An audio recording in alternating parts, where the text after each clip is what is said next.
Hello and welcome to the FPL Pubcast, where every game week this season we will be here to preview the upcoming game week and talk about our teams and transfers and all that good stuff. Joining me, first of all, we call him the ghost of the Pubcast, and that nickname is staying. Fresh from a weekend at Fantasy Football with me, Fantasy Football Fest with me, is of course the ghost, Roberto. How you doing, my friend? Yeah, I'm all good. I can't seem to shake that nickname if I try. I was hoping to become, something a bit different, but to be honest, I'll take the Ghost as a nickname. After what Andrew called me on the last stream, Gobshite, I'll take Ghost over that. So, I've got to take the small wins here, and it's the lesser of two evils. I think Andrew's one might be more accurate, to be honest. Debatable, but no, in all seriousness, I'm all good. Really excited ahead of game week 2. It's really been an interesting weekend of Premier League results. Quite surprising games, have to be said. This is always the exciting thing about the Premier League. It's really hard league to predict. Sometimes we see games we can call, sometimes we don't.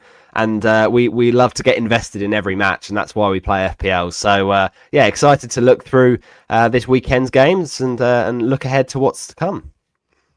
And, of course, the man, the myth, the legend, my co-host every week, Nick Trig. How you doing, my friend? Yeah, good. Looking forward to this as normal. Feeling a bit better today. My flu's finally starting to clear up, I think, after 2 weeks. And, looking forward to the weekend. Yeah, it should be good. Of course, another Friday deadline, isn't it? So in this one, we're gonna look how we got on last game week, and we have a quick look at the Pubcast Host Mini League, very very early doors. Then we're going to give our opinions on the players who look like they're going to go up this week. So the game week 1 bandwagons. I had a quick look. I don't actually think anyone's gone up yet. I don't know if you guys can tell me if I'm wrong. I don't think anyone has, but there are 3 people close to it tonight. Yeah. They did yesterday. Sangari went up. A couple Sangari went up. And De Kuyper went up yesterday. Yeah. And 2 fell. Martinelli, I think, and Gyökeres. Yeah. Okay. We could talk about it. Well, that's an issue, because I wanted to talk about the FPL Price-Wise website as well, because it doesn't show that. And then we'll preview the game week, talk about captaincy, our transfers, and all that good stuff. So before we start, let's have a quick say hello to people in the chat. So we've got Eddie there. Hello, mate. Adam is saying, play one off Van Heck, Ega Jesus, or Dewsbury Hall. What do you think, lads? I know what Roberto's going to say. There's no point asking me the question. I know what my answer is. Who would you go, Trig? Van Heck, Ega Jesus, or Dewsbury Hall? I think I'd go Dewsbury Hall. You're right then, Nick.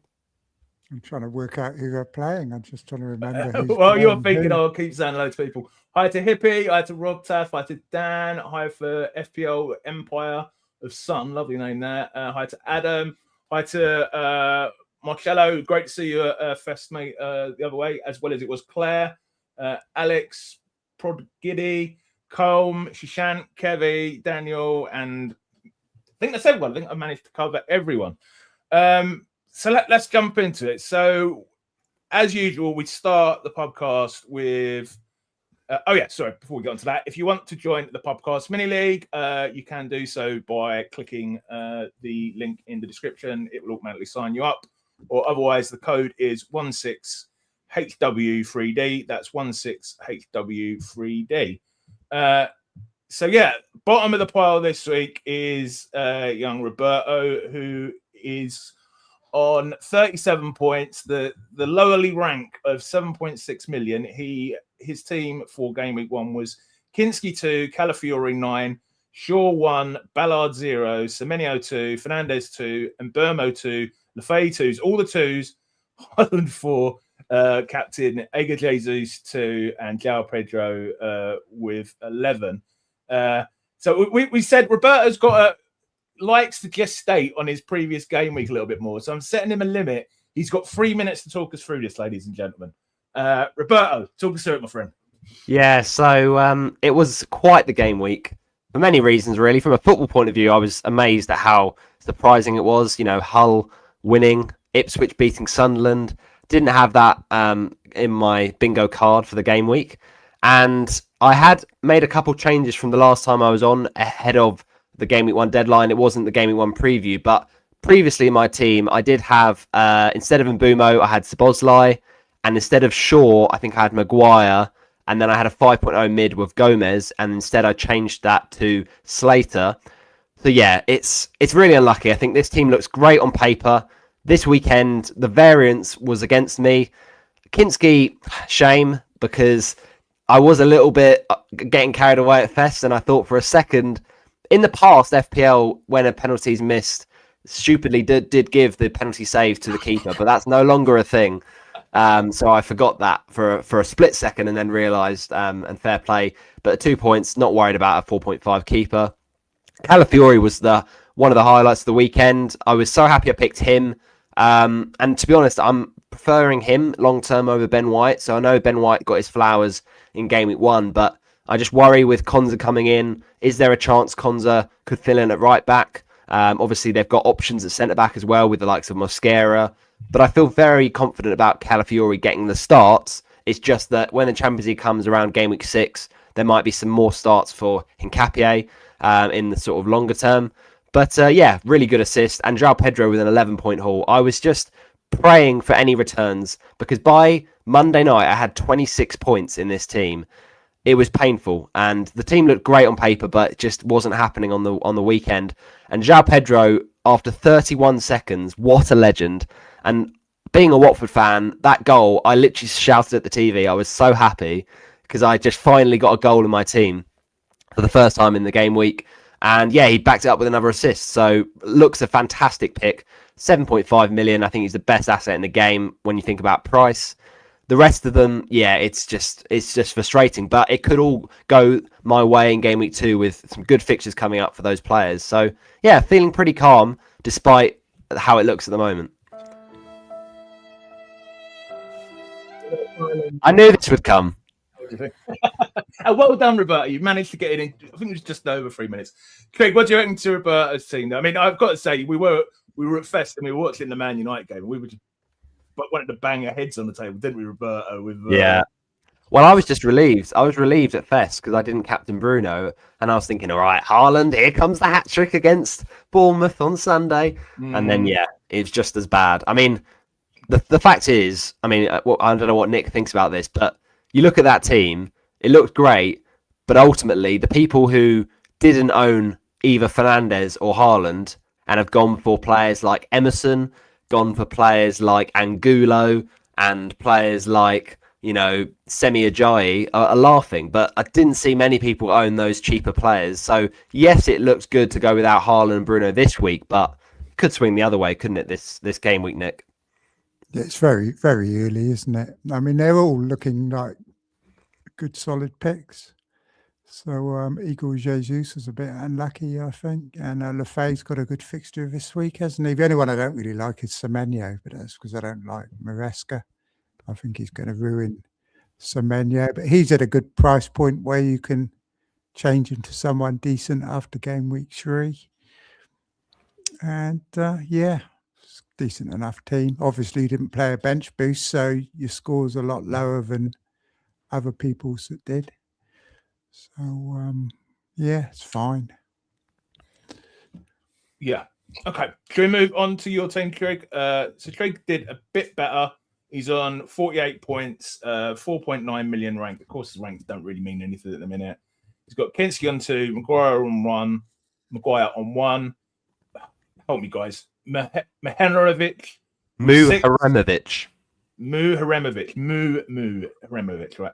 With 6, Calafiori 9, and Burmo 2, Dominic Szoboszlai with 8, Gross with 2, Fernandes 2, Calvert-Lewin 1, Haaland captain 4, João Pedro 11.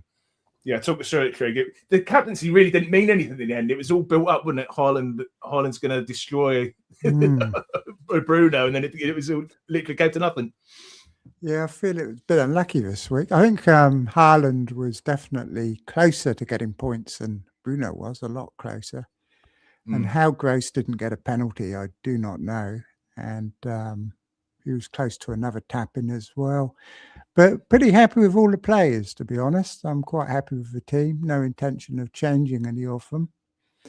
But obviously that Man United result with triple Man United didn't work out as it possibly should have done, or you'd think it would have done.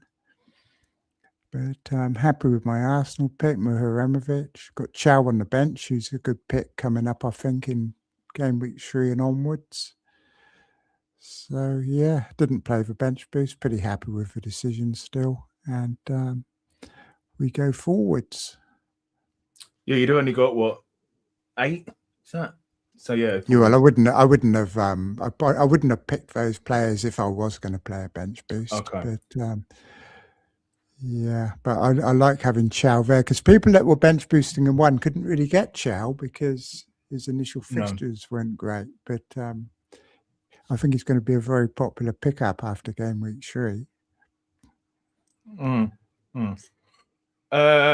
Okay, let's move on to my team. We're going through these teams quite quickly because it's so early on. There's not really too much point in focusing on them. So I did better, 65 points, but I used my bench boost. So I'm just outside 1 million. I've got Kinski on 2, Maguire 1, Calafiori 9, Neco Williams on 2, Njai 9. God, he didn't have his points taken off him. Anderson 2, of course, came off. Gross 2, Bruno Fernandes 2, Szoboszlai 8, João Pedro 11, Haaland 4. And then my bench boost ended up being 2 for Leno, 1 for Calvert-Lewin, 6 for Mu. Do it again for me, Roberto. Mihajlovic, and 4 for O'Shea. So that's 13 points for a bench boost. I think it's like the minimal I would expect. But the good thing is now is I've got it out of the way and I can put that money back into the main team. Njai is definitely the hero for me. He's, João Pedro returned and he's owned by so many. Njai not losing his DEFCON and not losing. Me and Roberta had a little argument in the group chat, didn't we, about whether or not that was an own goal? Yeah, I was I felt a bit dubious about that assist. Like, it did take, I thought, quite a big nick off Richards, but fair enough. It was deemed to be on target from the header from Barry, so because of that, Njai gets the assist. But yeah, it wasn't like one of those ones where it got knocked in where it was going to go off otherwise. You know what I mean? Yeah, maybe, potentially. The only thing I would say, and I didn't mention it in the last one because we sort of went through Nick's team quite quick, but how are you feeling, Gary, about Gross? Because now they've signed Promise David, and he probably will take penalties. How are you feeling about him? I'm happy enough with him. I mean, if he was a bit more expensive... I mean, to be honest, I probably would go from him to Sangari if, I was going to, if I had 5 free transfers, for example, I'd be happy to do that. But I'm not going to move on him at the minute. I don't know about you, Trig. No, he's still the second best at the price, I think, behind possibly Sangari. We don't know, he's not on penalties yet, do we? So no, we shall see. He's definitely not a priority, is he? He's not a priority, no. No. At 5.5 million, you don't really expect many points, do you really? Do you think I should be disappointed with 13 from the bench boost, Trig, or par for the course? It's fine. I mean, I'm not sure I would have picked Leno if I was going to do a bench boost in game week 1. But yeah. Andrew told me about 10 minutes before the deadline to replace him with a Bruggen, but I was like, I'm not changing at this stage. I get it. Yeah. I get it. It makes sense. Like, the thing we talked about, and obviously you talked about a lot on your Meet the Manager series, Gary, about sort of FPL and mental health. Like, imagine if you had taken that advice, put in Verbruggen, and Verbruggen conceded, you would have felt so much worse about your own team. So, yeah, at least you've owned that decision, even if it's not worked out. Unfortunately, I put in the group chat, didn't I? Here comes a Leno clean sheet, and then João Pedro scores in, 32 seconds, yeah. 32 seconds. So, yeah, I'm pretty happy with it. Top million first game week, you can't really complain. So here's a very quick look. We don't usually do this. We usually do this in the lock-in at the very early Pubcast host table. Of course, there's 7 Pubcast hosts. Roberto there, wooden spoon position in game week 1. Trig, the champion, just above the relegation zone. But I thought we'd shout him out. I give him a lot of stick Darius at the top there with 72. It's brilliant. You know what? I wouldn't have had this table any other way, Game Week 1, because when I saw Darius posting this table and gloating that he was top and saying I was bottom, he posted it on X, didn't he? This is the perfect motivation for me to absolutely demolish him this season. I mean, people are forgetting he finished second bottom last season, and he's like, "Oh, I'm the best. I'm the one that will finish top of the league." And yeah, it's brilliant. I can't wait to finish above him now. Yeah, are you taking motivation from this, Trig? You know, Darius is trying to wind us up, posting the table on X and everything. No, I don't really pay much attention. I think he's going to beat you, though, Roberto. Not a chance. Not a chance. With Darius picking people like John McGinn in his team, I think I'll be all right. He's made some good picks. He's done very well because he didn't play a bench boost. Like he got 72 with no bench boost, and I haven't seen many people do that. So he's had a fantastic start. And if he hadn't been biased by Man United and started Dallo, you'd have had Guy Vardio for 9 points as well. So he'd have been on. He had Guardiola on his bench, didn't he? So he's done very good. Okay, so usually this would be the game week talking points, but obviously there's not that much to talk about this early on apart from the early bandwagons. We will have a briefly touch on kip strategy in a minute.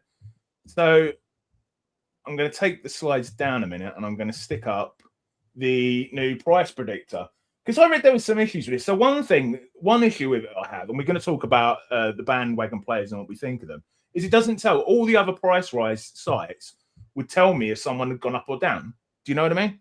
So and this doesn't. Yeah. What this website is only doing, Gary, is giving predictions. So where there's been players that have gone up in price, so far there's been 2 price rises and 2 price falls of players. It's not going to list those players anymore because they've only just had one.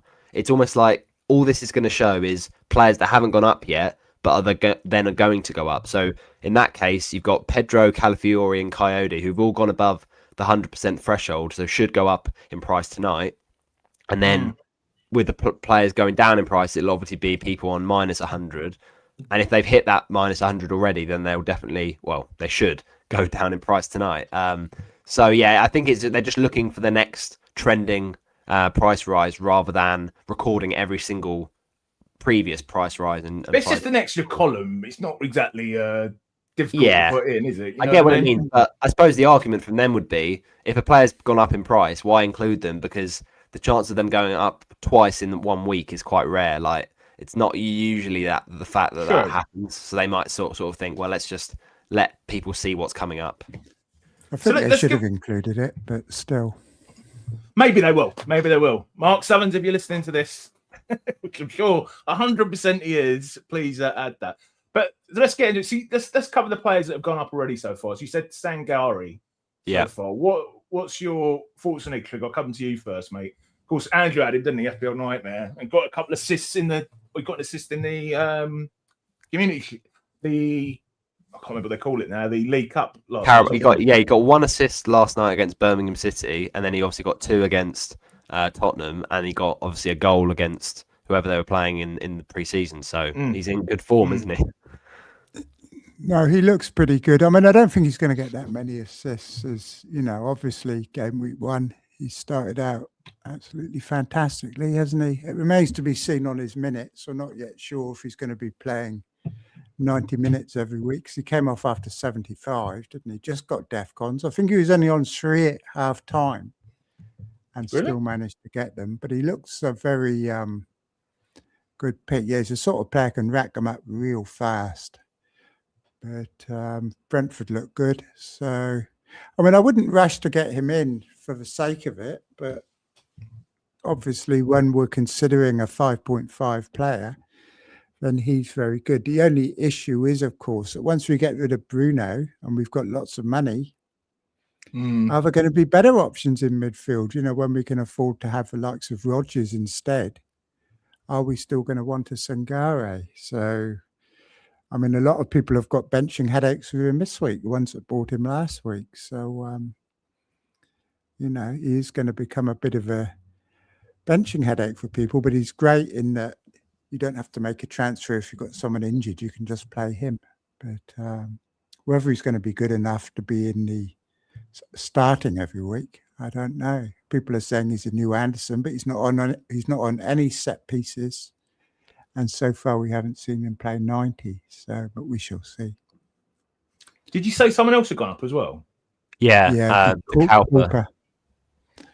Okay, yeah, that was one thing that a lot of people were lucky on their bench boost. I mean, if I'd have had him on a bench boost, I'd have been laughing. But Roberto, what do you think of him? Is he worth having a look at this stage?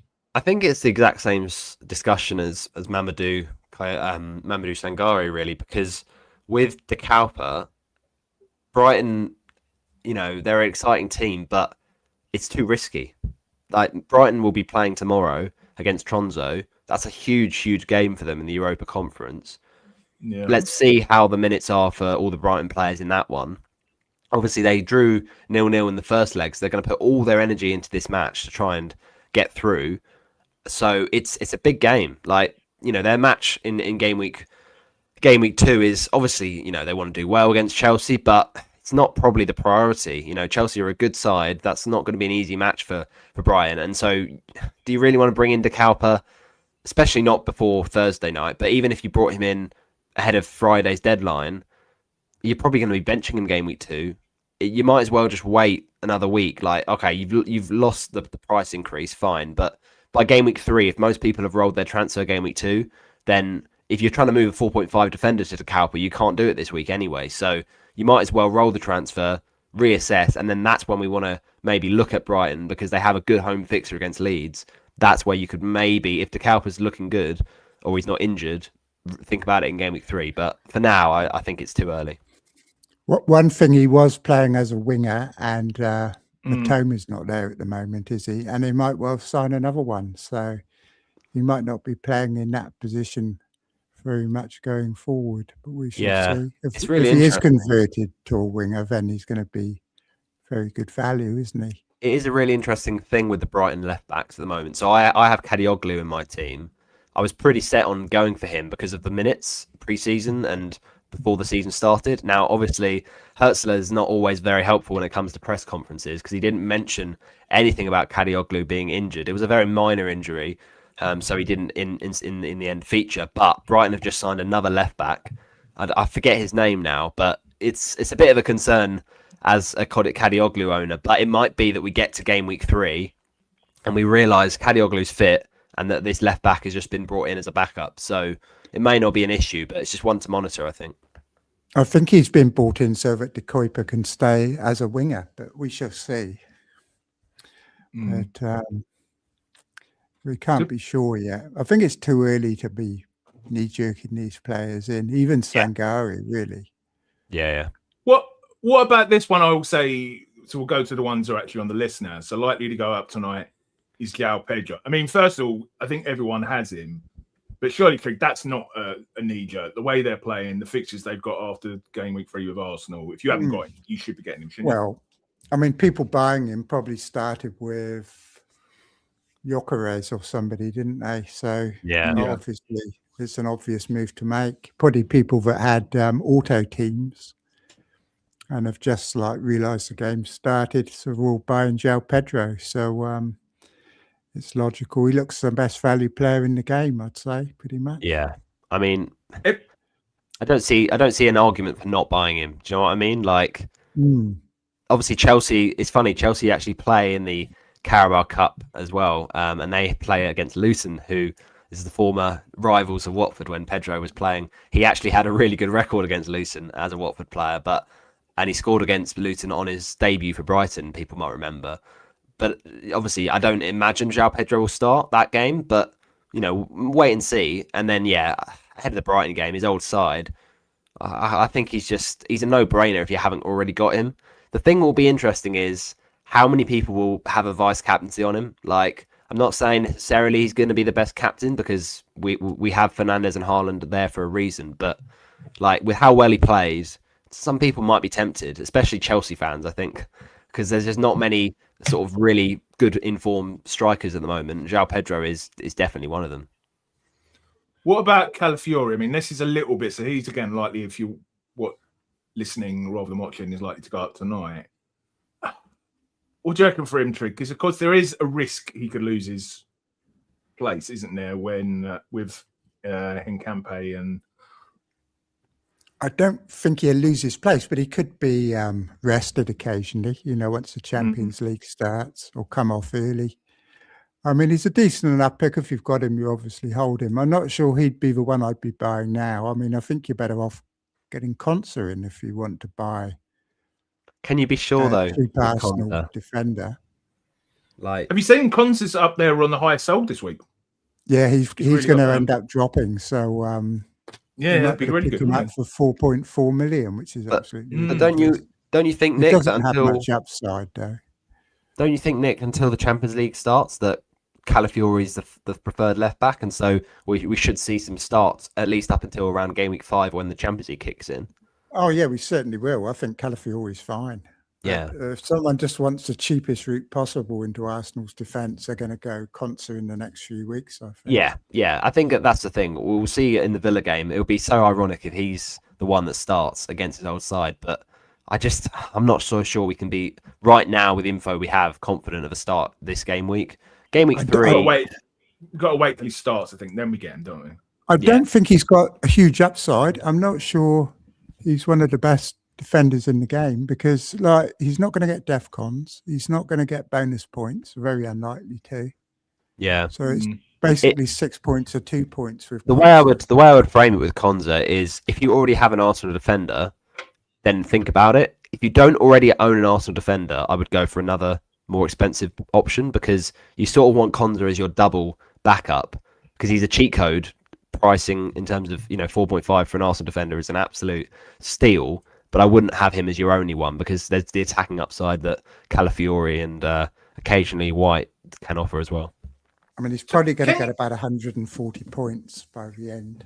But Saliba will be back at some stage as well. And once we get rid of Bruno, we've got more money to spend in defence. So, and there's a lot of good defenders at 5 million, 5.5 million, so that could still outscore Conser. So it'd be nicer when I play my bench boost, having someone like Conser on it rather than some dodgy Coventry defender. But we're going to get onto that in a minute. Yeah. So what about this one? We'll just talk about the players on the screen, I think, and then we'll move on. But have I missed something here? Coyote, what did he do at the weekend? He scored. He got a 13-pointer. Yeah, that's a bit of a knee. This is a knee jerk, isn't it? It is, right. and the other thing, they all are. Yeah, absolutely, Nick. The other thing that's interesting is just today, Brentford signed Mambiram Diouf. Do you remember him from West Ham?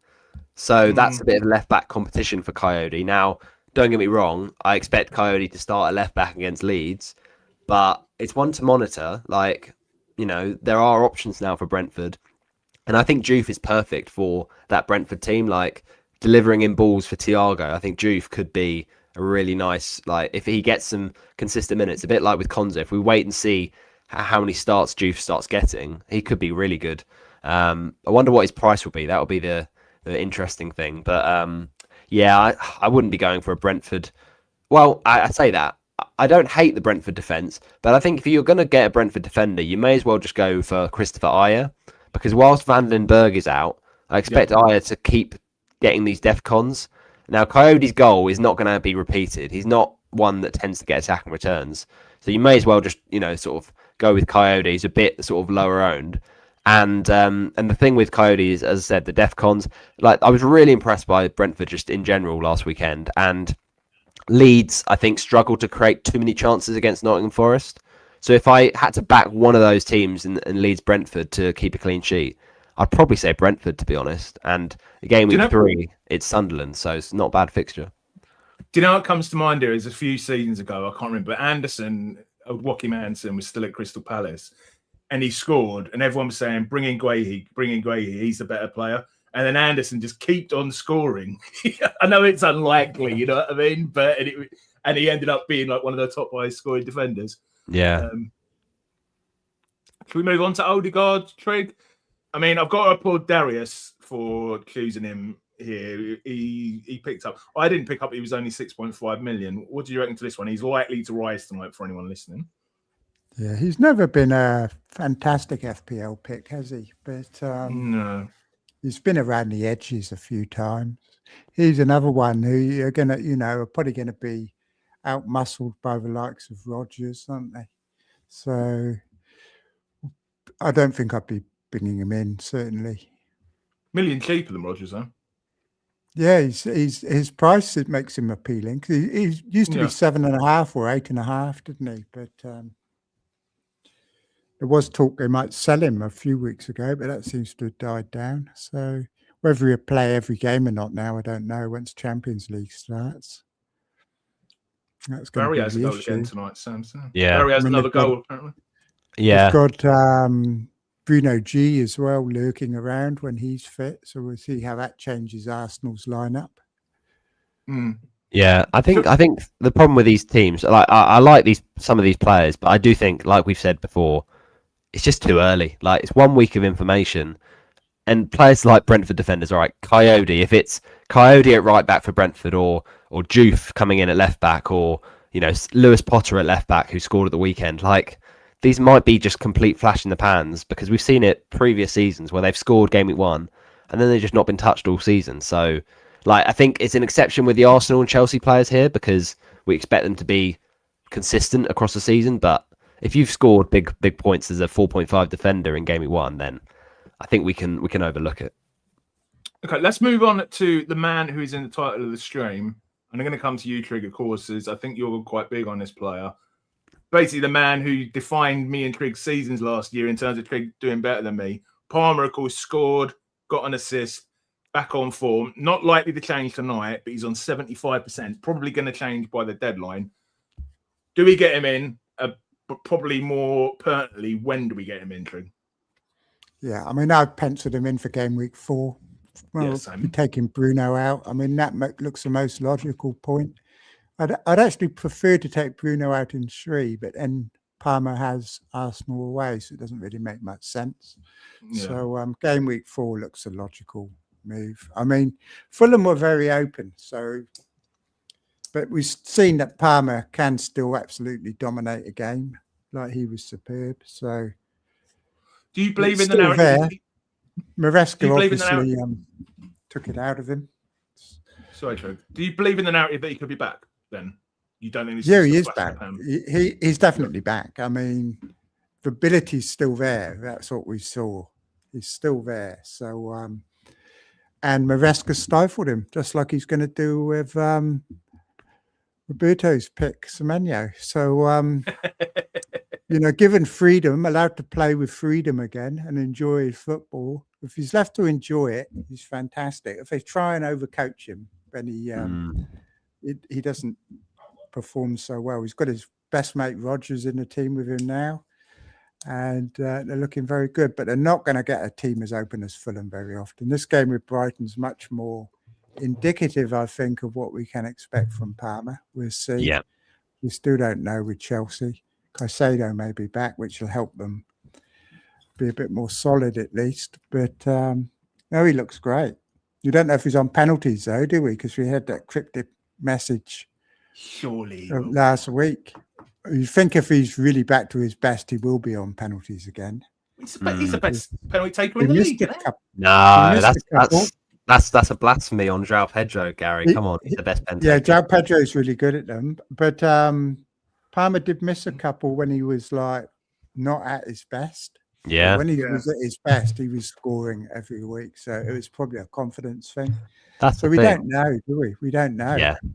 It's a confidence thing, I think. Absolutely, Nick. I think it's, when he scored his best penalties away to Tottenham, Panenka-ing it past Forster, that's great. But he also misses those penalties like Leicester at home, a few seasons ago. So it's hard to know. Like, if he takes the first one and misses, who knows? It could be anyone's. I agree that to an extent that Palmer is interesting, and he's definitely on my watch list. And I know that obviously Nick's going to see this with blue tinted glasses as a Chelsea fan, but I'm not so sure he's back just yet. Like, I think we have to caveat it with the Fulham defence, who were far too open. I mean, you saw the goal from Palmer. It was just, where were the centre backs? They were all over the shop really, and it was Sander Berger who had to start tracking back and Palmer just got pulled out of position, and really Leno shouldn't have been letting that through his legs. But yeah, no, it's a good start for Palmer. It's just I want to see a bit of consistency from him, because there was flashes at the end of last season where he looked better. Scored on the final day against Sunderland, scored I think against Villa away, but I just need to see a bit more rhythm from him personally. So let's take these next two. These will be the final two we discuss together because they're in the same team. Solis and Havertz. I mean, I'm going to say no to both based on the fact that neither of them can be secure going forward. Trig, do you agree? Would either of these tempt? You almost had Solis in, didn't you? Because I remember you were thinking about the deadline, weren't you? Maybe getting him in. Yeah, I was thinking about it, but I think until the transfer window closes, we can't be sure, because they could sign a replacement for Martinelli. There's also Eza floating about. Once the Champions League starts again, then we're going to start seeing quite a lot of rotation, I think, with Arsenal. I don't think Saka would be safe. Madueke will play some as well. We've got Bruno G. Even Rice might not be safe in every game this season. But Solis looks really good. Well done to those that bought him. I mean, he could have got a lot more than 6 points last week. I think we dodged the bullet. He could have had 20 points. And Havertz looks good as well. But again, there's talk of him coming in for Alvarez, isn't there? He doesn't want to come here. You don't think he wants to go to Arsenal. But certainly looking. I don't know if Gyökeres is off or not. Maybe he'll be a surprise departure. But Havertz. He's been linked anywhere. Has he been linked? I'm not sure. Not that I know of, to be honest. No. Surely they'd have to buy another backup, wouldn't they? They couldn't just sell him and then. Well, yeah, they're looking at Alvarez, aren't they? He's the one. Yeah. I think. Was that the Alvarez who used to be at City? Yeah. Julian Alvarez. He's a good player. Isn't he? He's a good player. Yeah. And I think he's the sort of signing Arsenal, if they make that. I mean, moaning people have Arsenal to win the league still, and I don't disagree with that statement. But I think if they got a signing like Alvarez, that would just be the one, I think, to make sure they won the league. Like, Kai Havertz has done really well in limited matches. But when you think about when he came in from Chelsea, there was a lot of sort of, some people were happy about it. Some people were a bit more sceptical. And he didn't really get a consistent run in the side for a long time.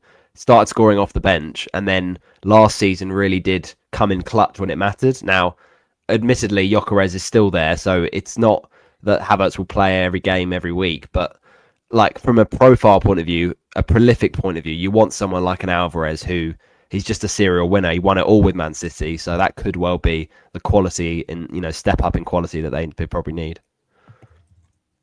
Yeah, and just to say for anyone listening, so Solis and Havertz aren't going to go up tonight, but probably will go up by the game week 1 deadline. So let's move on, lads. This photo represents, obviously, the big popular thing post game week 1 for a lot of people was bench boost game week 2, bench boost game week 2, bench boost game week 2 with Coventry defenders against Hull. Hull have got the worst ever XG of a promoted team and all this stuff. Yeah, comes Saturday, Hull beat Man United 2-0. Coventry, possibly less surprisingly, get absolutely hammered by Arsenal. Candy, I know, is on this strategy. I don't think either of you are. But should there be any concerns, to not play the bench boost if you were planning it and you're mainly relying on Coventry players? Do you want to go first, Nick, or shall I? Yeah, I think people were on double, triple Coventry, weren't they? But I think you still do it. I think you ignore what happened in game week 1. I think this is Coventry's first home game. Hull are away. So, yeah, I think you still do it if you planned for it. Why not? May as well get it over and done with. We shall see. I don't think what happened in game week 1 is indicative of what's going to happen in game week 2. Yeah. So Hull obviously got a tails up, but we shall see. It's interesting. Before game week 1, because I've been so vocal on my dislike and bench boosting game week 1 or 2, I'd sort of looked really deep into that whole Coventry game before a ball was kicked, and having seen the Championship last season, being a Watford fan, I think context is really important going into this City Hull City Coventry match because, you know, both games ended 0-0, but they were in the Championship last season. So the quality of squad players is completely different to what they've now signed. And Ollie McBurney wasn't available for the opening game where it was 0-0. And so you think if he would have started, I was really impressed by Ollie McBurney, I have to say. In the Man United game, I was worried for him a little bit because there's been a lot of sort of doubt about him previously in the Premier League when he was with Sheffield United. He had a period, I think, at Swansea. I don't know if he ended up playing in the Premier League, but he's had a few sort of failed stints in this division. But he showed such physicality, was really unlucky to not score at the back post and then got the assist for that first goal from Semi Ajayi. So I really like McBurney. I think he's a really nice differential for this game week 2. So I'm worried about Coventry because how much will that Arsenal game, not so much the opponent because they knew they were going to concede against Arsenal, but it was just the manner of the goals they conceded. You know, you look at that first goal from Havertz, the way that Van Ewijk and on the right back position just loses the ball and gets caught in it. And in midweek they played against Plymouth in the Carabao Cup, and even that game there were spaces opening up and they were struggling to keep the ball out of their net. So I don't think it's a guarantee that Hull score, but I wouldn't be surprised how I would sort of spin it. If this is like a 1-1, I wouldn't be surprised. No. Coventry 35% for a clean sheet, so you know that's ahead of a lot of teams this week. So I think if you've bought it with the intention, I wouldn't let it put me off if you've planned for it. So I've done a quick poll to ask people if they would bench boost with 2 or 3 Coventry. We'll keep that running for a few minutes and see how it goes. Let's move on to the Captaincy Matrix. And here I'm going to ask you about your guys' kip plans, because I do think kips are somewhat related to Captaincy. So favourite... so this is from Solio.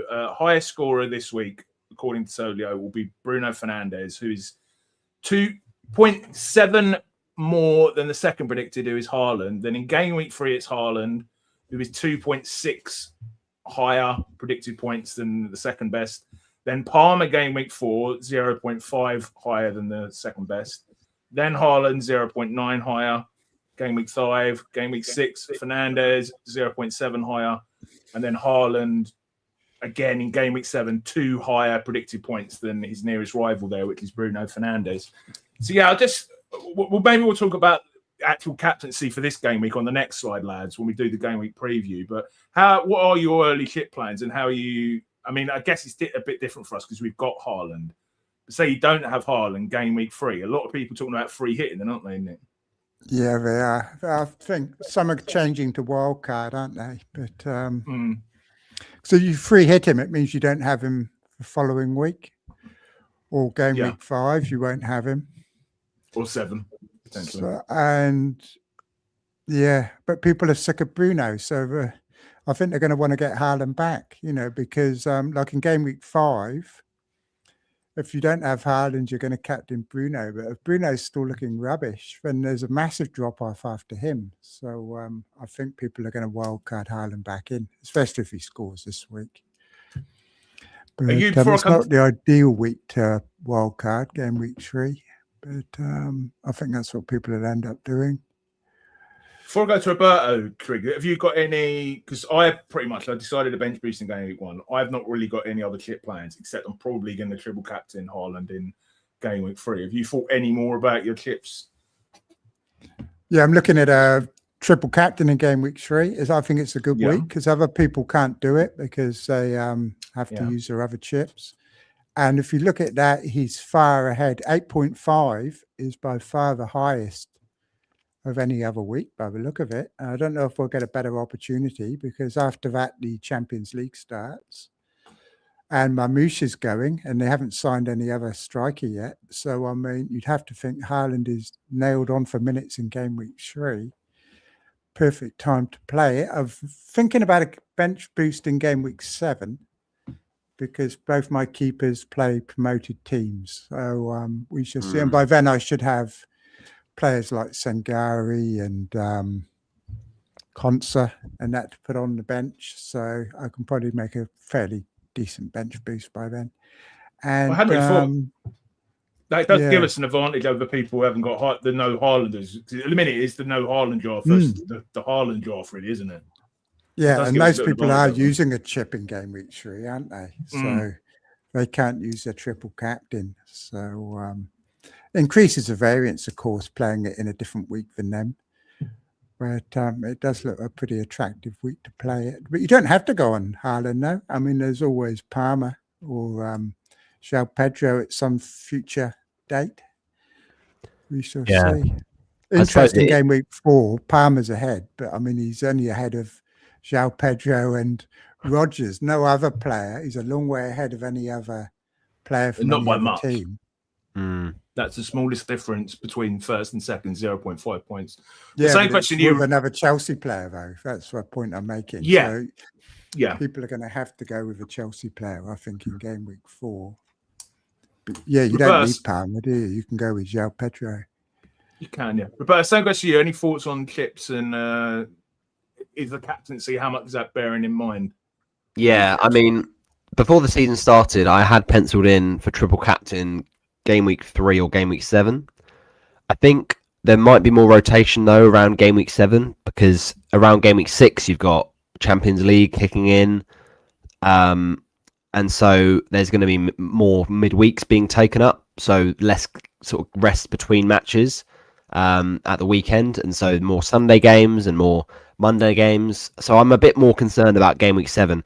On paper, I would say Ipswich defence I would be probably a bit more comfortable with from a defensive point of view compared to Coventry. Like, I didn't think I'd say that at the start of the season because I think most people had Coventry being the best promoted side, but based on the opening game week, yes, there's not much info there, but I'm a bit more worried about Coventry because they are having to make more signings. Like, it's a bit more makeshift. Obviously, they've got new players that are coming in, but in terms of Premier League experienced defenders, they're about to bring in Pinnock, so he's just signed on. But other than Ethan Pinnock, I'm worried about their defence in terms of how they'll adapt to the Premier League. Whereas with Ipswich, you know, they were great against Sunderland, but they've got like a lot of Premier League players there who've played in the division before, you know, likes of Issa Diop, the likes of O'Shea. So I think I prefer the Coventry fixture more. I'm probably going to lean towards triple captain 3. And then it's about where the free hit goes. I think ultimately I'm not looking to wildcard anytime soon. I think, as you said, Nick, you know, game week 7 could be an opportunity for the bench boost. Maybe even later, 8, 9, but I wouldn't go any later than game week 9 because then Champions League will become a factor again. So I'm looking to wildcard probably around game week 6 or 7. I could try and delay it a bit longer, but I just don't think I'm going to get to game week, 11 or 12 or 13 for the wildcard. I just feel it just feels too unlikely that I'll be able to get all the way there. So yeah, I think the free hit's the most interesting one. Maybe free hit 4, free hit 7 potentially. Could you turn your gain down a bit, mate? Because I don't know if the chat can tell us. You sounded a little bit louder than Nick. Yeah, I think it is the gain, isn't it? That's distorting the voice slightly. Yeah, it may be that's a bit better. Yeah, it may be for StreamYard. The chat can't hear it, but yeah. Sorry, say again, mate. What, the whole thing? Yeah, turn it down a little bit more, I think, mate. Oh no, they would have heard you. I'm saying. Oh, I was going to say that's a lot to repeat. Hopefully that sounds a bit better now. So yeah, that's my plan. It's a rough plan because I think because it's so early on, we can't commit to one strategy. You know, I see a lot of people saying they're going to wildcard this week. I'm going to wildcard when my team best needs it. And ultimately, the only one that I've really locked in is that triple captain 3. And then free hit, yeah, it could be fun to do it in 4, Nick, because Chelsea triple up attack, the front 3 of dreams. Forget BBC, forget MSN. It's all about PPR. It could be quality against Hull, but we just don't know by then. They might be injured, they might not be in form. We just have to wait and see. So I think it's good to be flexible. Could have been 1-0 to Hull. It's still a bit loud, Roberto. You're still a bit loud. I don't know what it is, mate. I don't know what it is. I don't know if it's because you're so close to the mic. I think Haaland does look the best for triple captaincy without a doubt. Yeah, My own strategy, I'm just going to play with chips when I need them. I mean, we never know when we're going to get hit with an injury crisis or postponements because of severe weather, or anything can happen at some stage. So I'd rather just keep them unless I need them. Looking at my team now, I've sat up quite nicely. So I sacrificed a few game week 1 points to make sure I had a very good team going forward, and hopefully won't need to wildcard for a while. Can we move on to the game week preview, lads? I've just asked the chat if you sound louder, Roberto, because it may be that when it's going through the streaming stuff, it will even it out.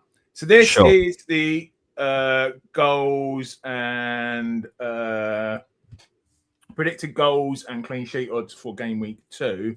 So I'll just briefly run through them. So Friday night kickoff, Crystal Palace versus Man City. Man City, clear your favourites there. 35% chance of a clean sheet. Saturday, 12:30, Liverpool Forest. Liverpool, second highest predicted goals of the week, 2.13. And second best clean sheet odds at 38%. So they're clear favourites there. Bournemouth, Everton. Bournemouth, slight favourites there.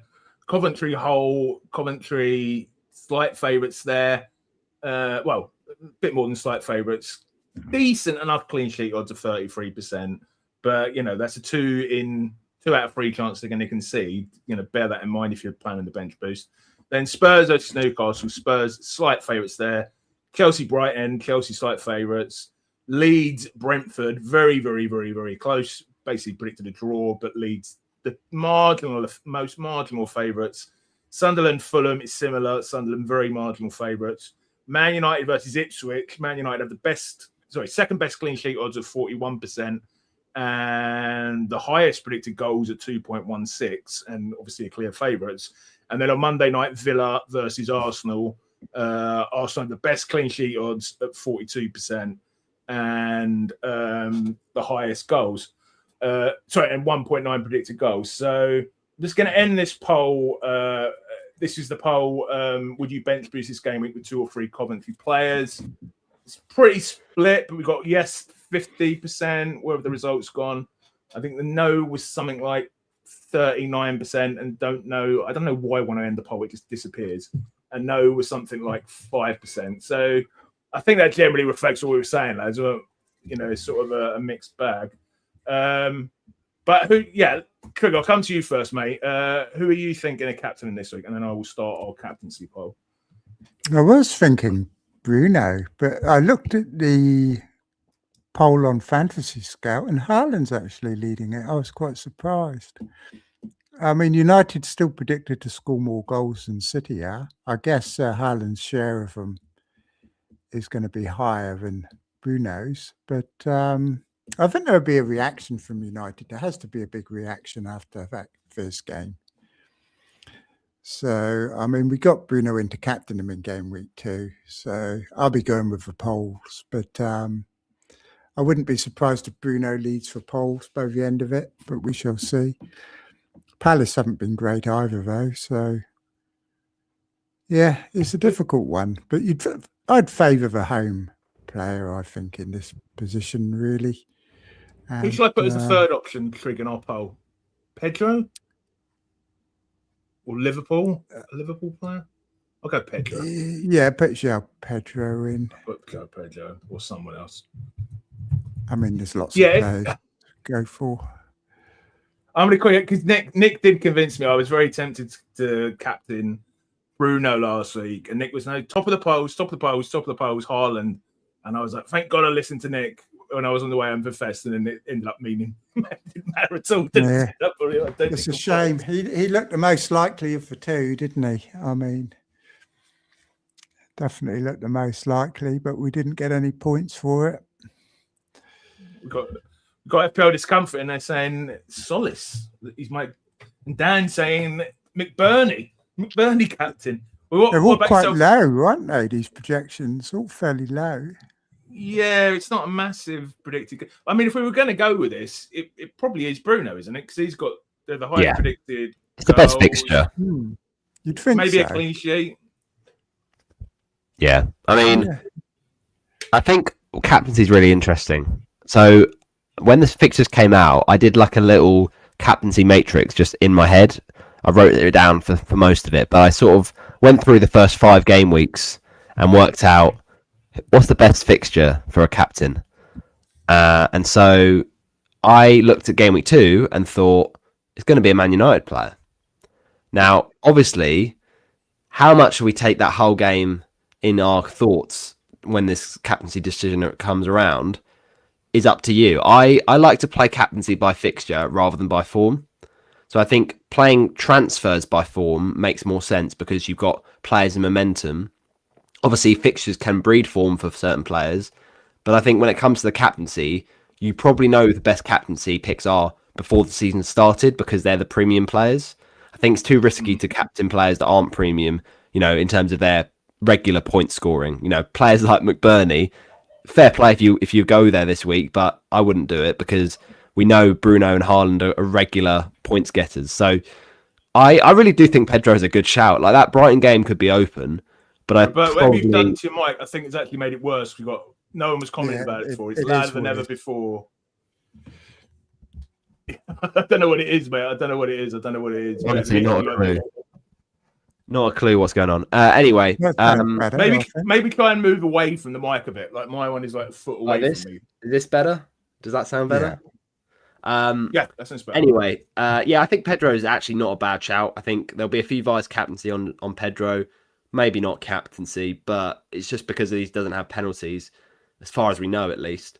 But my favourite's still Bruno. I think Bruno, he doesn't get as many hat tricks or braces as Haaland does, but you've got to go with the home fixture. And although in this fixture 2 years ago, when United played Ipswich, it was a 3-2 win at Old Trafford for Man United. It only got 1 assist, but that was a much, much worse Man United side. I think this Man United side can score goals now. It's just they need to turn up and not do what they did against Hull. Yeah, we've got six people saying perfect now, Roberto. So that was obviously the issue, mate. That was obviously the issue. Yeah, I don't know. It's tough this week, isn't it? I think if Haaland had, I'm slightly surprised, Nick, with the polls because if Haaland had really done well last game week, then I could see it. But the fact that Haaland hasn't done well, it doesn't. It's not a compelling narrative to go against Bruno. I don't think. Yeah, he didn't look that in form, Haaland, did he? Because he did have very good chances and he fluffed them both. So, yeah, cut all his hair off. That hasn't helped. So you should have listened to the Bible. Cutting your hair off's not a good move, is it? So, do you think the goal power is in his ponytail thing? I think it was easier for his teammates to find him as well when he had all his hair. He's easier to spot. Yeah, that's true. But also, he could have potentially got someone else from the opposition sent off. More hair to pull at. Now there's going to be less red cards. It's a big problem. Yeah, he's not as frightening, is he, for the opposition? Right? No, it's not. He's not as much of a Viking with that shorter hair now. I'll quickly read through some of the suggested captains in the chat. We've got Solace, Discomfort, and Joe saying, hi, Kieran. And Burmo, Solanke, Andrew Barton says, I don't know if he's joking there. He must have scored tonight, has he? Are they playing tonight? Yeah, he has scored. 2-0 at the moment. Are they playing they must be playing a fairly weakened team. Playing Charlton. They're playing a weakened team, though, aren't they? Not really. Charlton they're playing. Yeah, they're playing Charlton, but a lot of their starting players, Spurs, are quite strong. Like they got. Kinsey, they played a good team. All the teams have played a good team. Newcastle and Everton have both played. All the teams have played a good team in the cup, other than Watford, who didn't have any choice to play a weak team because we've got no players available. All of our players are out injured. You got fracked 5-0, didn't you? Or something? 5-1. Scored. Assist for Malik Chow, my goat pick. Nice. He's going to be very good in a few weeks. Yeah, I was going to ask Gary about Newcastle. Yes, what do you reckon about the signing of Nico Gonzalez? Do you like it? I think it will sturdy up the defence. I don't know if it's like a mind-blowing signing. Do you know what I mean? I think it's a really good signing. Like, he didn't really get a chance at City, did he? But the quality he could give you, you need that midfield anchor, because let's be honest, as good as Lewis Miley and you know the new kid, 18-year-old is, like, it's very young. I think that experience in the middle of the park could be quite useful. Could be. Can we move on? Let's say captaincy poll at the minute is quite tight. It's 43% Bruno, 41 Haaland. Pedro just on 5. So let's move on to our differentials. So we didn't do this last week because Darius didn't ask us for our differentials until Friday. But we've changed the rules a little bit. So Darius has changed the rules. So this is where we all pick a player, a differential each week, and then we keep an eye on how we're going through the season. The changes are, last season it was players that were 5% or under. This year, he's changed it to 10% or under. Also, we're now allowed to pick the same players as each other. I think those are the only changes, aren't they? Aren't they, lads? Can't think of any other ones. And of course, we've got Punk has been added into the league. So, very quick summary. Me and Trig both picked Ben White last week. Goat picked their Trig. So we're both on 11. Kanji did very well. He picked Odegaard, unlike last season where he was absolutely shite at this game. And everyone else blanked. Andrew had Anderson, had Ager Jesus, surprise. Punk had Dorgu, and Darius had Sade, who actually got him free. So let's move on to our picks for this week. So I'll just read them out and then I'll ask you guys, as usual, to defend your decisions, and then we'll have a look at the other guys. So Trig and Kanji have gone Cunha. I've gone Tavernier. Andrew Nightmare's gone Traffeur. Roberto's gone Lefay.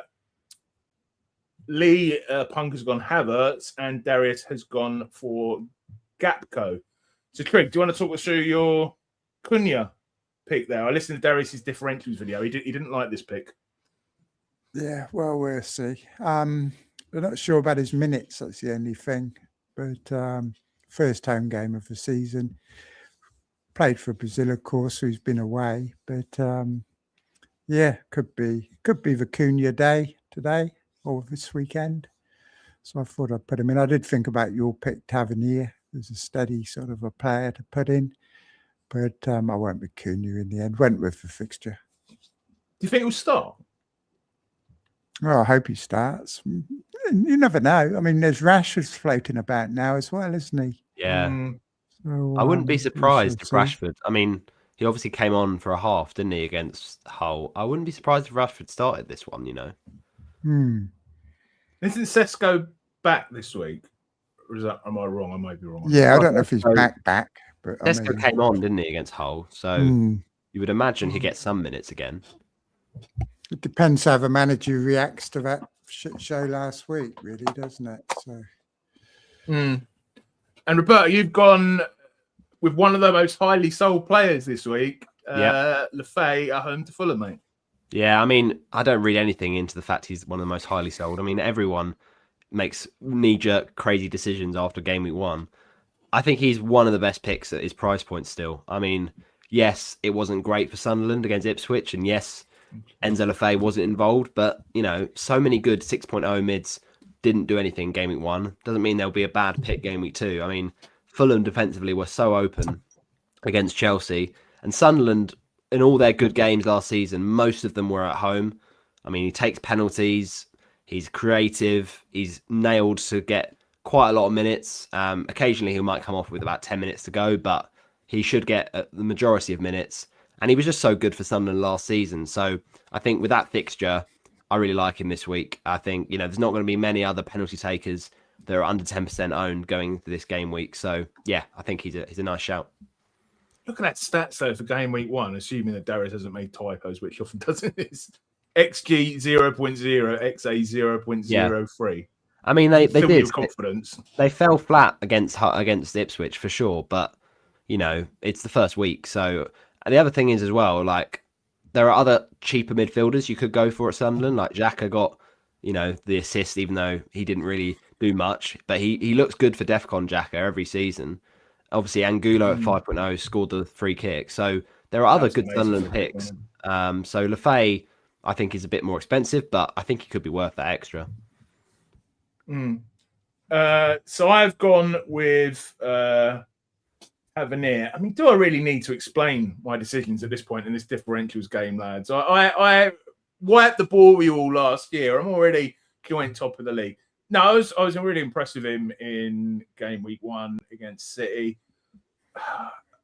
I mean, we don't know if he's on penalties yet or Clive, do we? But maybe he will. He got really good stats in game week 1. I've just got a feeling. If Gary has a feeling in the differentials league, don't listen to my opinion or anything else. But with the differentials, I'm good. If you've got a differentials league, go Tavernier this week. So let's have a quick look at the other guys. What do you reckon to Havertz, Trig? Punk's pick. Yeah, he could do well this week. You've got to be a bit worried about Villa again. So hopefully they don't capitulate like they did last week, because only having one Arsenal player is not going to be good if they go off and win 4 or 5-0 against Aston Villa. So what's going on? Why are they so spread around last week, weren't they? But, someone could get a big haul. Why do you think they're so shit at the minute? I don't know. Even Watkins has gone on strike, hasn't he, this week? Yeah. And, I mean, they're having issues with PSR, aren't they? They're trying to get their balance their books, and it's meaning they're having to basically let go of so many of their players, and so it just creates a bad environment, I think, where the players just starting to get frustrated, and you saw those frustrations in clear colours from Joao Gomez getting sent off on Sunday. Yeah, It was a shambles. He's going to be missing this week as well. So yeah. They're very threadbare. They've got Jackson coming in, I think, this week. Yeah, there's been rumours of Mateta as well. Just don't know what's going on with Villa. The thing I think with Villa is people will forget about it, but when Martinez does go, which feels inevitable by now, he may even well go to Chelsea. I just don't know who they get in. There's not many keepers around at the moment. And they've got a keeper, haven't they? They got I can't remember his name. He's not, yeah, but I just don't really rate him. The level of, have they signed a new keeper other than him? Yeah, wait, hang on, I'll go and have a look. Transfers, Aston Villa. Suzuki is a new keeper. Ah, yeah, so he is. Yeah. I thought it was a motorbike. Yeah. So fair enough. What do you reckon to Truffer? Nightmares pick a Truffer, Roberto. I really like it. Adrian Truth was one of my favourite players to watch last season. When you factor in they got rid of Kirkes, you're thinking, right, how can that left back spot be replaced? Bournemouth just have this thing. Bournemouth, Brentford, Brighton, they just know how to recruit players before they are the next best thing. And, for a first season in the Premier League, the amount of assists he got, absolutely brilliant. Now, obviously, the price is a bit hard to kind of get on board with Bournemouth's tough fixtures, but Everton at home, Everton were good game week 1, and I wouldn't be surprised if Bournemouth, conceded. But, the attacking threat is there, and I do like it as a big punt. If you're going for a 1 week punt, I don't hate it at all. So we'll finally go to our man. What do you think? Review was very, Darius will claim that Gapco wasn't a review pick, but he was very high up on review. He was. Gapco, wasn't he? What do you reckon to him? I mean, there's a lot of there were rumours about him going to Spurs, but he did start well. He started very well, hasn't he? I mean, he's been quite a good pick over the years, hasn't he, Gakpo, when he plays? When he plays? Yeah. It remains to be seen whether Liverpool managed to sign another winger. They're looking at Sarr now, aren't they, Palace? Yeah. But he's probably a good differential pick for this week, isn't he? Yeah. I suppose the only Forest would be tough, though. It's not going to be easy against Forest. That was the thing I was going to say. The only thing is the fixture. People forget that Forest beat them 3-0 at Anfield last season. That was under Sean Dyche. Do we think Glasner could be more attacking? Absolutely. So I'm worried about Liverpool defensively.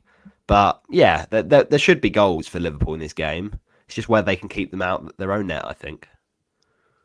Thanks to Claire and Dan for pointing this out. Since we've been on air, Watkins has signed for Al Hilal. Oh, has he? Yeah. That's crazy. It's interesting because Auckland were playing them about half an hour ago. Auckland just lost to them in the some cup, Asian cup, some kind of cup anyway. Is that the same guy that? Is that the same thing that Ivan Toney went to? No, I'm not sure. Trying to To me, find that's the just a team. waste. No, Tony went to Al Ali. I'm pretty sure. No, is that a name. different club? That's the one that Auckland are playing. Al Ali. Al Ali. And Watkins is signed for Al Hilal. Is that what you're saying? Oh, Ivan Toney did play. Yeah, Ivan Toney played as a striker tonight against Auckland. Ah, okay. And they only beat Auckland 1-0. And that's not the Auckland that play in the A-League. That's the weaker Auckland that was in the Club World Cup last year. Yeah, Sam McAllister saying that Sam McAllister saying I've taken him at United. I just think it's such a shame. He's only 30 years old. But anyway. Should we move on, lads? But Gapco's a decent pick, but not as good as Tavernier, obviously. So let's go on to Trig's team. So Trig has got only one free transfer, of course, as we all have, 0 in the bank. He's currently going Kinski at home to Newcastle, back 4 of Maguire at home to Ipswich, Muharemovic. Hey! Yes. First time I've said it right. At home to Brentford, Calafiore away to Aston Villa, Van Ewijk. Oh, that's another one. E-bike. No, he's an Ewijk. Home to Hull. And then he's rocking a 4-3-3 here, Trig. And Burma at home to Ipswich, as is his captain Fernandez. Szoboszlai at home to Nottingham Forest. And then Calvert-Lewin at home to Brentford. Vice-captain Haaland away to Crystal Palace. João Pedro at home to Brighton with Leno, Gross, Chow and Sangari. Not that one, the other one. On his bench. Craig, talk through it, mate. I'm going to quickly pop to pad on my nose. I'm not sure about which keeper to start for first off. I think Leno's 1% better chance of a clean sheet than Kinski. So really, I'll probably go Kinski. Just because it's tricky. I don't want to be on the wrong side of it. Yeah, if Newcastle hadn't been so good against Liverpool, I'd have said Kinski all day long. But I don't know. I still don't trust Spurs defensively. I'm in a different position, obviously, because I've got no 4.0 keeper, so I'm going to play Kinski. But in your position, I think most of the time I would back a home team goalkeeper. So yeah, I'm going to start Kinski. I think just because of the ownership, it'll hurt me a lot more if I'm wrong. If I start Leno, because I start Kinski, he loses his clean sheet, so does everybody else. If you had to guess, Nick, how much worth do you think Ollie Watkins would be? How much what? How much worth is Ollie Watkins, in your opinion, to make a move as a sale price? Yeah. Watkins, I'd say, would have gone for about 40 million. Yeah. So it says it's 50 million plus add-ons. Yeah, that's not bad for his age. I mean, right. So I'm also thinking about Gross or Muharemovic as well, because that's quite a difficult one. I think Brentford have been scoring so many goals that the chance of a Leeds clean sheet is pretty low. And Chelsea's defence isn't great. So, it's hard to choose between Gross and Muharemovic. Yeah, I think Van Ewik's better than Muharemovic, so I'm all right there. But it's not easy choosing between Gross and Muharemovic because there's probably going to be DEFCONs for Muharemovic. Yeah, that's the thing. You got to think what's more likely to happen. Pascal Gross gets in a return against Chelsea, or Muharemovic gets DEFCON. It's probably Muharemovic, isn't it? Yeah, but DEFCON's only like 3 or 4 points, whereas an assist for Gross would be 6+, wouldn't it? So, but the thing is, we've got to factor in that game in Europa Conference, haven't we? Like, if Gross plays a lot of minutes against Tronzo, is there a chance he doesn't start the game against Chelsea? Well, I mean, he played the full 90 in the first leg, and then he played the full 90 when they were 4-0 up against Aston Villa. So the manager obviously could have taken him off then if he wanted to rest him. But whether he'll play the whole game against Tronsko, I don't know, because I think the second leg will be a lot easier because they're at home. They don't have to go to the Arctic Circle. That's true. On a plastic pitch. So it should be pretty comfortable. Let's just imagine a world. It's difficult to know which one to play there. let's just imagine a world that Pascal is on pens. I think my general rule is to not bench penalty takers. So by that logic, I would start Gross, I think. The projections prefer Mihajlovic, but projections prefer Leno over Kinski now as well. Yeah, they do. Yeah, that's what I was saying. They're 1% more likely to keep a clean sheet than Tottenham are. But I'm probably going to play Kinski because of the ownership. Because being wrong is not going to hurt me so much. When it's 1% difference, you know that whatever decision you make is probably going to be the wrong one. Like, it's going to be so tight. Like, and Fulham didn't look great defensively. We had a question before the stream started. Who would you go over if you had the Bruggen? Would you play him or Kinski? I'd look at the odds. Yeah, I'd probably play Kinski because they're playing Chelsea, aren't they? So they're away at Chelsea, so I'd probably go with Kinski. Yeah, I'd be very, very surprised if there's a clean sheet in that Chelsea game from both sides. At least in that one, you're probably going to get some save points, whereas you might not get that many with Kinski. He's either going to concede. But whether, Newcastle, home to Newcastle. I mean, that was very emotional, that first game for Newcastle when they were at home with Keegan and everything. Now they're away from home, probably not so good. Tottenham are going to be, they're going to be putting extra effort in after their poor performance. So I think Kinski is probably more chance of a clean sheet than Leno, despite what the odds say. Yeah, I wouldn't be surprised if Spurs won like 2-0 or 3-0 on Saturday, because that, as you said, that Newcastle game was a big event and a moment, and they did struggle defensively, Liverpool, but I don't know if they'll get as much joy away from home with the St James's Park, atmosphere being a factor. I also think as well that, when you look at Spurs defensively, there are issues there, but the signings of Marmoush and Savinho might just lift the mood of that team a little bit, and maybe they end up being okay defensively, but who's to know? Anderson is back for Fulham, so their defence might be better than it was. So, it's 50-50. Our favourite player on this channel, Anderson, or as the unit recalls him, Benderson. Apparently, Barry scored again. It's like he saved up all of his goals for the start of this season. So this is my team. I have actually changed this since. He's got a brace now. Yeah, and he's on one. I've actually got. I'll read out the screen, but I've actually got Gross starting now. So I've got Leno in goal away to Sunderland, Maguire at home to Ipswich, Calafiori away to Villa, Murahem. Trig, can you say this one? You're on mute, mate. Murahemovic at home to Brentford. You're still on mute, Trig. West Brom have just equalised against Newcastle. It's 2 each, So it's not good. Yeah, surprising. Isaac scored 2 goals against Newcastle. Who'd have thought it? Shut up. It's the wrong Isaac. Enjoy away to Bournemouth. Anderson away to Crystal Palace, although I've actually got Gross in the team now. Fernandez at home to Ipswich. He's my captain. Szoboszlai at home to Nottingham Forest. Calvert-Lewin at home to Brentford. João Pedro at home to Brighton, and Haaland away to Crystal Palace. So it will be Anderson, O'Shea, Neco Williams, and Kinski on my bench.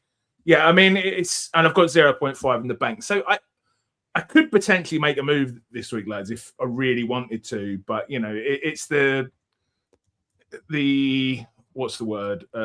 Mantra of the week is don't make a transfer, basically, isn't it? So I'll be rolling. I mean, I've been listening to a lot of content this week saying that people are wanting to get free City in by game week 3. I mean, I've got 2 of them, so I'm fairly happy with that. But I've only got 1 Chelsea for game week 4. I do think that's being overplayed. They're one-off fixtures. It's not like they've got amazing fixtures after that. I do think that's being overplayed. City after game week 3 and Chelsea after game week 4. I heard Let's Talk FPL Andy saying people are going to free hit and wild card for one-off fixtures. It's not like that. It's not like they've got whole Ipswich Coventry. They've got a good fixture. That's right. And Man City, we don't really know what they're like under Maresca. I mean, he's mucking around with them. Something. People seem so. I think Nick had to mute himself there because he knew he was going to be saying something really explicit. No, but yeah, I mean, Anderson might not be the right City player, to be fair. But I mean, City might be crap. But Craig, the thing at least you've got Gross on your bench, so there's no need to bother making a transfer. No, but what I'm saying is, I think people are paying too much attention to these six. Why am I free hitting a wild card in just to get these free play? I mean, Arsenal are going to play these teams. There's 18 fixtures in the first. I've never seen a season, and I'm saying this to someone who bench boosted in game week 1, where there's been so much focus on the first. Yeah, 6 game weeks. It seems ridiculous. It's crazy. People are very, very focused on front ending, aren't they? Whether it's because content creators all want a good start for views or I don't know what it is, but maybe. Yeah, I mean, we've got 19 weeks to play these chips. You'd think we have to cram them all into the first 6 the way everybody's been talking. Yeah, I don't understand it. Like, let's free hit. Man City have got a good game. And but like I said, so what? I mean, exactly. 1 week we could get in triple Chelsea against Hull and Hull do what they did against Man United. We just don't know. Like we'll have to wait and see. That could be the game where Alonso takes Palmer off after 50 minutes and brings Esteval on. And we're basically doing what we did with the bench boost, and this was why I didn't like bench boost 1 or 2, because you're putting so much weight into one chip, whether it's putting so much weight into one team deciding what chip you use, or putting so much weight into what chip you use, which then affects the rest of your team. And I think when it comes to this season, you've done the good thing here, I think, Gary, because everyone's like, oh, we have to have triple City by game week 3. You've already got 2, so it's perfect. You're well set up. If by game week 3 we get to game week 3 Coventry and we think actually we don't need it, it's fine. Liverpool play Ipswich that week. We can switch it down. Go down Semenyo down to a Wirtz or a Szoboszlai, or Anderson from a 6.5 to a 5.5. It's fine, but it gives you the option. You don't have to commit to a free hit 3 to get Man City players if you started with a couple of them. So exactly. And I've got Bumo, so game week 3, him to Cherky's easy, or him to whoever. But people forget Foden's still around. So, I mean, we just don't know that City lineup yet. No, even Maresca doesn't know what he's doing. The thing I'm thinking, Trig, is I'll do the Fernandes to Palmer in, what is it, 3 or probably 4. 4. That will save $1 million. I can probably get Gabriel even if I wanted in there. There's so much money that can be taken out of here. I'm pretty happy with it. But, yeah, exactly. Nothing happens till game week 4. I mean, none of us know. The season doesn't settle down till then. No, exactly. If you had to make a transfer, though, just out of interest, Gary, and you obviously have a tiny bit of money in the bank, I noticed, would it be to replace Anderson, or would it just be to replace one of your strikers? I don't think it can be Anderson because they've got Coventry next week. So I don't. Yeah, but that's not a good fixture for Anderson, though, is it? This is the thing. I mean, that's one where he won't get DEFCON. I just don't think Anderson's a good pick. Maybe, but I'm not. Yeah, I don't know. If say that Anderson was ruled out this week, I'd probably go to Sangari. But yeah, I don't know. But it's so much can happen. There could be, Enjoy or someone could be gone. You know what I mean? So it's definitely a role for me. I don't think he's going to go anywhere, is he? I mean, the rumours have all died down now. Yeah, I mean that's the thing we have to remember about game week 2. Like by game week 3, the deadline into going in game week 3, it'll be all settled with the transfer window. But because we've got just under a week left of the window, game week 2, any transfer we make could become really bad in the space of a few days. Chat's saying, I think Chav's got a goal and an assist, maybe, Drew. Has he got a goal as well now, has he? I think so. He's definitely got an assist. He came up with some good goals last year too, didn't he? I owned him for a couple of them, Nick. I love Malik Chow. What a player.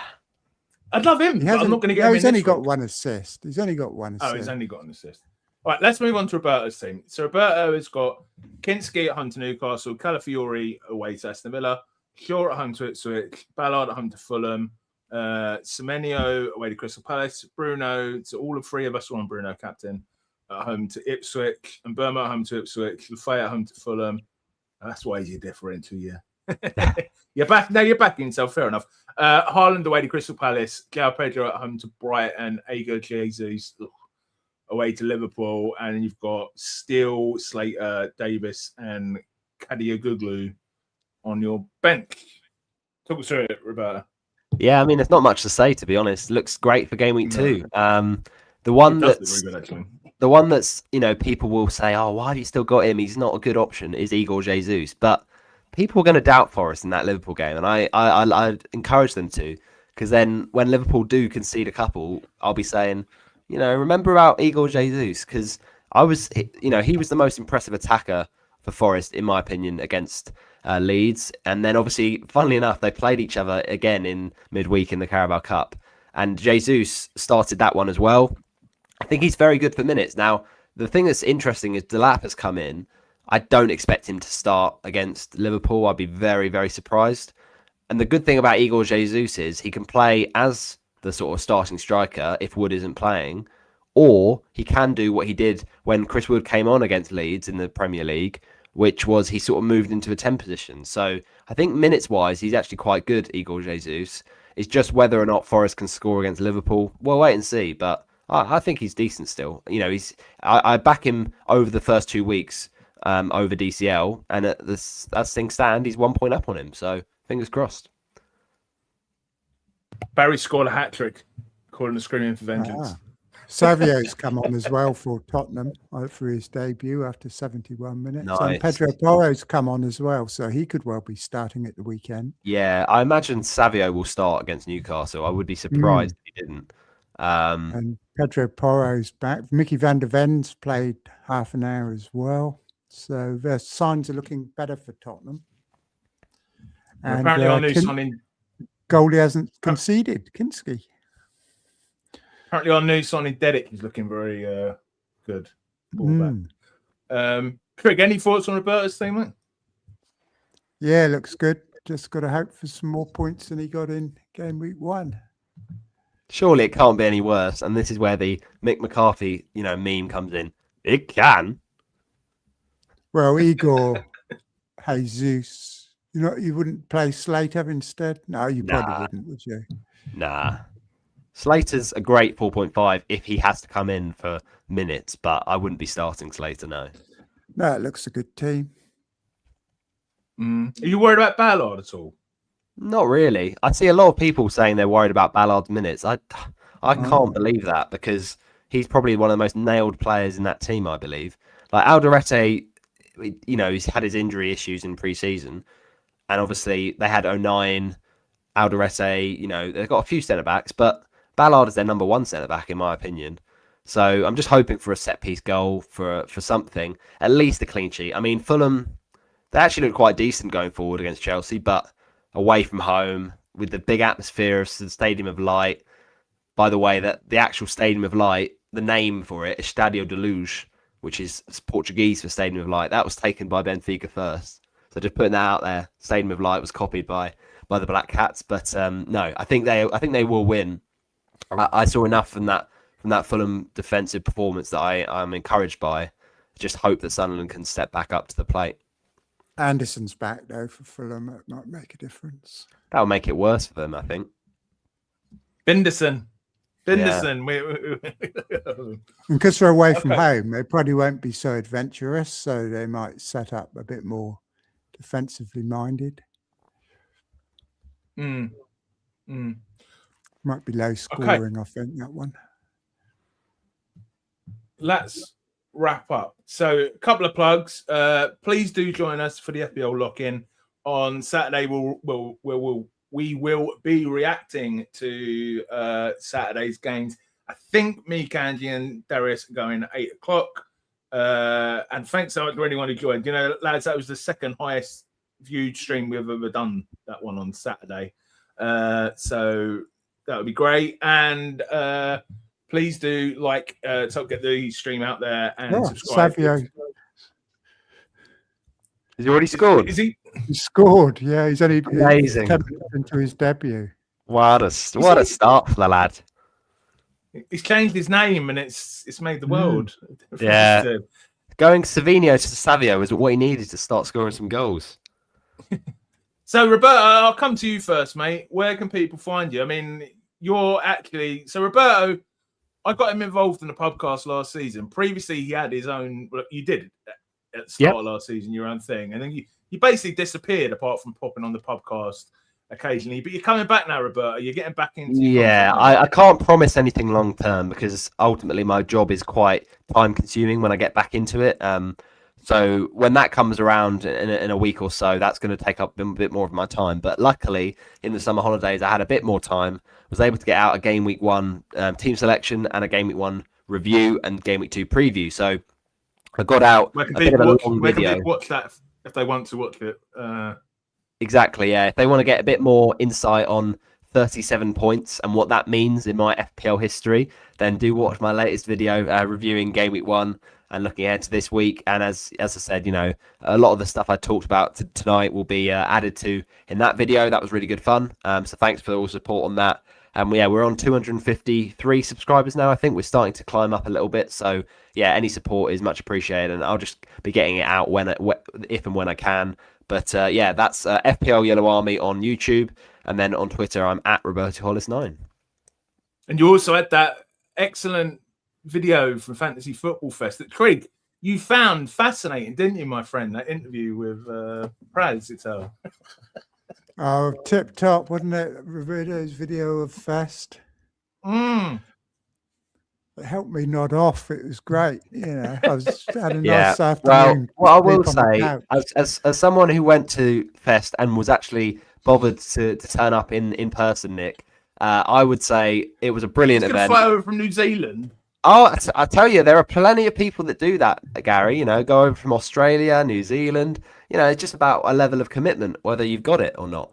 But no, in all seriousness, it was a brilliant event. I think you'll definitely concur with that, Gary. It was really well done. Once again by Ed, Fantasy Ed, who runs it every single year and puts so much time and effort into it. And it's so appreciated. And this was the first year they did it on a Saturday, which was something a bit different. It gave a bit of flexibility for those that couldn't make the Friday. And it felt like an FPL meets in a way where we could just watch the game, watch the matches and enjoy it and no stressing about making transfers. So, yeah, it was a brilliant day. I really enjoyed it. I hope you did as well, Gary. Yeah, it was much smaller scale going on Saturday, but in a way it was a different experience, but it was a good experience. And unlike last year, I didn't get completely smashed and lose my wallet. There's always that. That's always an advantage as well. Yeah. Craig, my friend, where can people find you? Of course, I'm sure everyone will know. And how have you managed to stick to your one video a day? Yep. You're still on for the Guinness Book of Records? I woke up, I had absolutely zero to talk about, but it did not stop me doing a video this morning. I see Savio's just got another assist. So he's been on 10 minutes. He's got a goal and an assist. What a player. So, yeah, Trig Talks FPL. Videos coming out every day. People are loving it. And, it's replaced the news now for a lot of people in the evening. And instead of watching the news, they come and watch the Trig. So I try and get a video out about 5 p.m. every day UK time. And it's going well. I'm thoroughly enjoying doing them. And, come and check it out. Awesome. Yeah. And I definitely do. The stage having to go through all the websites and all that. You just have to round it all up for you. Thanks everyone for watching. Please do join me, Kanji, and Darius at 8 p.m. on Saturday. We will be back for the podcast at 8 p.m. next Wednesday. I don't think anyone is joining me in Trig yet, so I may get a guest on because I don't think any other podcast lads can join us. But I have someone in mind, but I will not give it away at the moment. Thanks everyone, and good luck for game week 2. Good luck, everyone. Yeah, cheers, people. Don't have too good a luck. No, especially if you don't own Haaland.